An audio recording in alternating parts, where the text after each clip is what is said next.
കൊല്ലം നിയമസഭാ മണ്ഡലത്തിൽ എൻ.ഡി.എ സ്ഥാനാർത്ഥി ഡോക്ടർ എൻ പ്രതാപ് കുമാറിന്റെ റോഡ് ഷോ പുരോഗമിക്കുകയാണ്. വിവരങ്ങൾ നൽകാൻ മനോജ് ചേരുന്നുണ്ട്. മനോജ്, കൊല്ലത്താകെ വികസന മുരടിപ്പാണ്. ഈ വികസന മുരടിപ്പിന് ചികിത്സ നൽകാൻ ഡോക്ടർ പ്രതാപിനാകുമോ? ഹൃദ്രോഗ വിദഗ്ധൻ കൂടിയാണ്. ജനങ്ങളുടെ മനസ്സറിയാൻ, കൊല്ലത്തെ ജനങ്ങളുടെ ഹൃദയത്തുടിപ്പ് അറിയാൻ അദ്ദേഹത്തിന് സാധിക്കുമോ? എന്താകും കൊല്ലത്ത് വോട്ടാകുക, മനോജ്?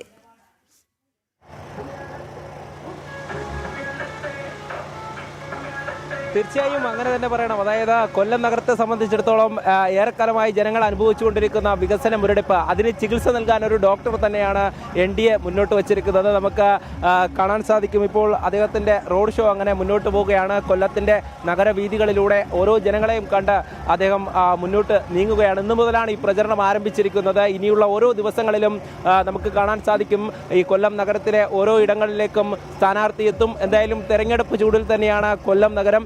നേരത്തെ സൂചിപ്പിച്ചതുപോലെ തന്നെ കൊല്ലം എന്താണെന്ന് അറിയണമെങ്കിൽ കൊല്ലത്തേക്ക് വരണം. പക്ഷേ അവിടെ എത്തുമ്പോൾ പല അടിസ്ഥാന സൗകര്യങ്ങളുടെ അപര്യാപ്തതയും നമുക്ക് കാണാനാകും എന്നുള്ളതാണ്. ഒരു എം.എൽ.എ ചെയ്യേണ്ടത് എന്താണ് എന്നുള്ളത് ഇവിടെയുള്ള ജനങ്ങൾ അത് ചൂണ്ടിക്കാണിക്കുമ്പോൾ ആ എം.എൽ.എ ഇവിടെ നേരെ കാണാൻ സാധിക്കുന്നില്ല എന്നുള്ള പരാതിയാണ് കഴിഞ്ഞ കുറേയധികം കാലമായി നമ്മൾ കേട്ടുകൊണ്ടിരിക്കുന്നത്. എന്തായാലും ഇത്തവണ എൻ.ഡി.എ മുന്നോട്ട് വച്ചിരിക്കുന്ന സ്ഥാനാർത്ഥിയെ, അതായത് ജനങ്ങൾക്ക് അടുത്തറിയാവുന്ന ആളാണ്. കൂടുതലും ആതുര സേവന രംഗത്തായിരുന്ന പോലും പല ജനകീയ വിഷയങ്ങളിലും അതോടൊപ്പം തന്നെ എല്ലാ പ്രവർത്തനങ്ങളിലും ഒക്കെ വളരെ സജീവമായി ഉണ്ടായിരുന്ന ആളാണ്. ഇപ്പോൾ നമുക്ക് കൊല്ലം നഗരത്തിലെ ഓരോ സ്ഥലങ്ങളിലൂടെയും അദ്ദേഹം മുന്നോട്ട് നീങ്ങുകയാണ്. എല്ലാ പ്രവർത്തകരെയും അതോടൊപ്പം തന്നെ പൊതുജനങ്ങളെയും അഭിസംബോധന ചെയ്തുകൊണ്ട് നീങ്ങുമ്പോൾ അദ്ദേഹവും നമ്മളോട് പങ്കുവയ്ക്കുന്ന പ്രതീക്ഷ എന്ന് പറയുന്നത് ഇത്തവണ കൊല്ലത്തൊരു മാറ്റമുണ്ടാകുമെന്നുള്ളത് തന്നെയാണ്.